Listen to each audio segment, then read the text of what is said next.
Garment ইন্ডাস্ট্রিতে মহিলারা কাজ করে বলে আমাদের সমাজে, সোসাইটিতে অনেক বিষয়ে আপনারা তো অত খেয়াল করেননি, অনেক বিষয়ে যুক্ত হয়েছে, কন্ট্রিবিউট হয়েছে দেশের, for the nation.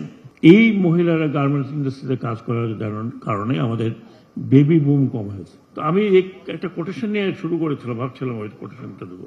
Napoleon Bonaparte বলেছিল, গিভ মি গুড মাদার, আইল গিভ ইউ গুড নেশন। এখানে মাদার শুধু মাদার নয়, দি উইমেন ওয়ার্কফোর্স, উইমেন এম্পাওয়ারমেন্ট। আমরা এম্পাওয়ারমেন্টের কথা উইমেন বলে আসছি। আমরা সরকারিভাবে খালি করতে হবে বলি। আমি মনে করি সরকারিভাবে করতে হবে না, করেছি। এই কথাটা যেদিন আমরা সরকারিভাবে করেছি বলতে পারবো, that day I will think that people are working. প্রথমত আমি এই কথাটি আপনাদেরকে বলতে চাই, 5 বছর ইলেকশন কমিশনে ছিলাম, তখন সংস্কার হচ্ছিল। সেখানে আমার প্রপোজাল ছিল টু রেইজ 50 রিপ্রেজেন্টেশন, 35 ছিল, 50 to 100, এবং এই 100 মহিলা আমাদের দেশের representative would be elected, not selected by the party. Women এম্পাওয়ারমেন্টের যদি কথা বলেন, তাহলে আমার কাছে ওই আমাদের সংসদে 100 মহিলার রিপ্রেজেন্টেশন দরকার। ওইখানে যদি উইমেন এম্পাওয়ারমেন্ট না হয়, পলিসি মেকিং এ যদি উইমেন এম্পাওয়ারমেন্ট না হয়, তাহলে এই এম্পাওয়ারমেন্টের কথা আমরা বলেই যাব। দ্যাটস হোয়াট আমি ব্যক্তিগতভাবে মনে করি, আমি ব্যক্তিগতভাবে বিশ্বাস করি। সো মাচ সো, এখানেও যখন সংস্কারের কথাগুলো উঠেছিল, তখন আমি লিখিতভাবে দিয়েছিলাম যে 100 রিপ্রেজেন্টেটিভ মিনিমাম, তার মানে 300 plus 100, 400, and these 100 women must be elected so that they have that empowerment to talk in the parliament. They should represent people.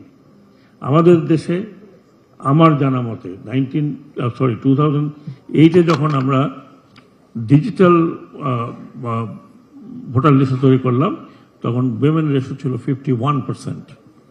51% voter এদেশে মহিলা, তা এখনো আছে, হয়তো এখনো বেড়েও থাকতে পারে। এই 51%কে ক্ষমতায়ন করতে হলে they have to have representation in the parliament. এটা আমার ব্যক্তিগত মতামত, আমি কোনো সরকারি মতামত দিচ্ছি না। আজকে না হলেও কালকে এটা করতে হবে।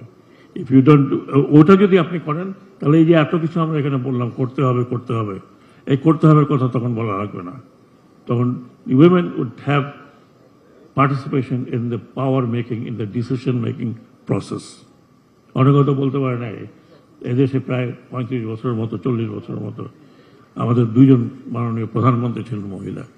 প্রধানমন্ত্রী দিয়ে হয় না, it needs the parliamentary making powerful in parliament. সেটা যেদিন হবে, সেদিন বাংলাদেশের মহিলাদের আর করতে হবে শোনা যাবে না, তখন করা হয়েছে এটা শোনা যাবে।